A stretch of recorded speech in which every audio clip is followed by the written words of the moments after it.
my name is Tony, and I have a problem. I can't stop. It's a sickness. It's a sickness, okay? But you know, it's what I do. So let's recap the steps that brought me to this point, okay? Where I've achieved maximum redneck, okay? You know, as like a 60-year-old Italian from New York, I have achieved maximum redneck, okay? So this all started innocently enough when we wanted an off-road vehicle for our channel. So we started building the slag hammer, you know, for the Gambler 500.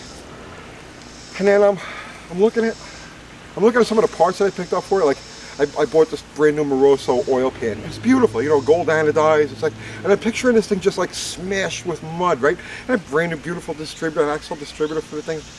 And I'm looking at it, I'm saying, and the block is all clean, and I'm going to paint it nice. And I'm looking at this stuff, and I'm saying, no, I can't do this. I can't put this nice thing together and then go slosh it through the mud, like, you know. So I said, I'm going to get a Jeep. So we pick up, you know, that XJ over there. And I says, you know, but this is way too nice. There's no way. The air conditioning works. It's got leather power seats. It's got everything. It hits the road like a brand new car. I can't mess with that. I have to. But in the meantime, I fall in love with these Jeeps, these XJs specifically. I'm not really a Jeep guy, but I love the XJs. So I says, all right, we'll leave this one alone, and we'll go get another one, and we'll go off-roading with that. So I go buy a 94 with a blown motor. Okay, I got a screaming deal on it.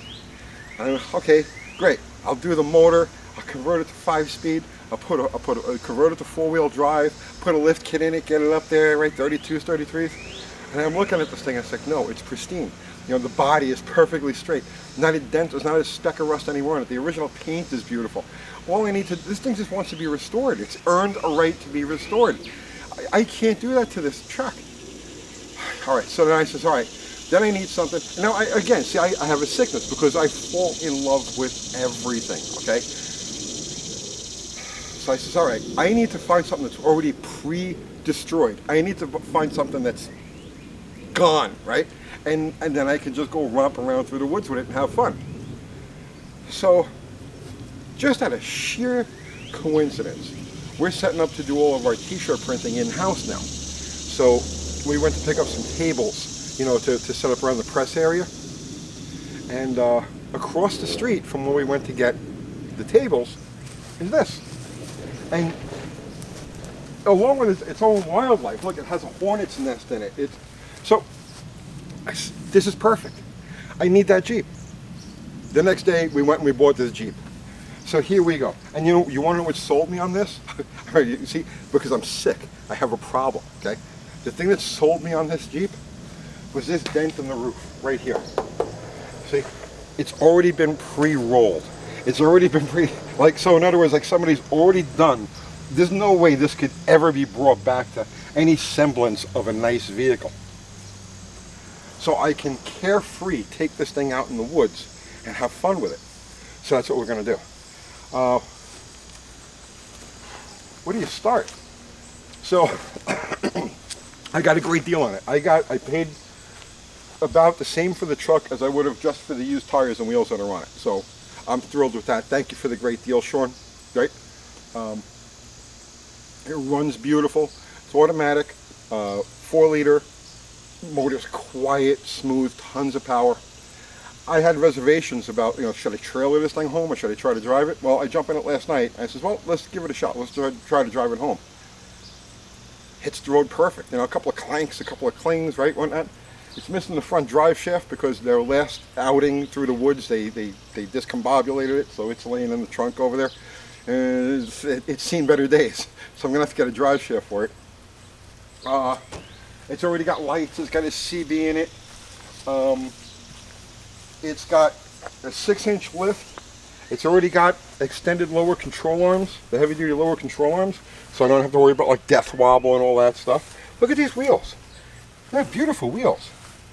Okay, tires are like, they got plenty of rubber on them. But it's a mess. It's a mess. But it's how I want it to be. You know, a mess. I mean, like there's more mud inside the truck than there is outside of it. There's more mud in here than there is underneath it. But yeah, it's reached maximum redneck. So here's the plan. Here's the plan with this. Hero. Definitely got to put that on there. So here's the plan with this truck. I'm not going to do anything except maintain it and fix things as they become completely unusable. Other than that, it's going to be a proper off-road toy. We're just going to go out and have fun with it. And I have to stop with this XJ thing. Kathy and I were talking about this yesterday, right? What I'm going through with these XJs right now is exactly what it was like back in the 70s and the 80s when the Mopar thing happened. Like, you younger guys can't imagine what it was like.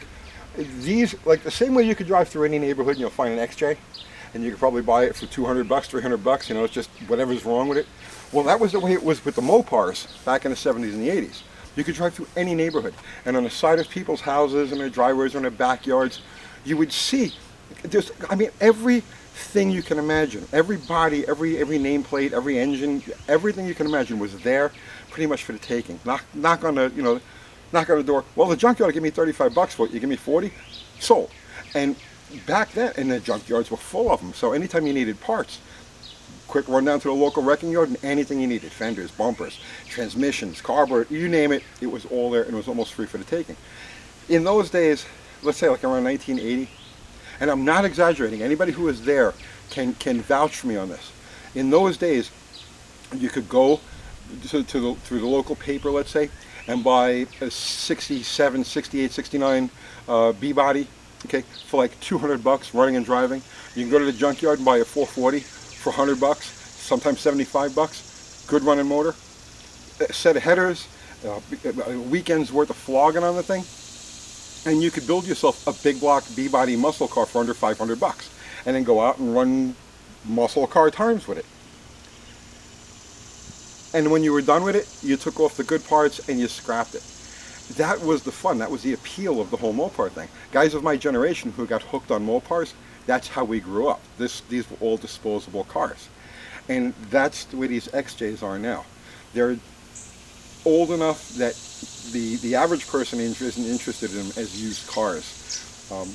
The high dollar collectors aren't after these things yet, but they do have a recognized collector value. They have a place in history. So this is like a unique opportunity, and I guess I'm just exercising, you know, I'm having fun. This is what it is to be a teenager again, you know, only instead of Roadrunners and darts, it's Jeep XJs. So there you go. It's our new maximum redneck mud toy. I absolutely love this thing. I'm gonna give it a quick, get some of the mud out from inside of it and go hit the trails before the end of the day. And we're going to the track tonight to run bottle rockets. So I got a lot of stuff to do now. So that's it. I'll see you tomorrow.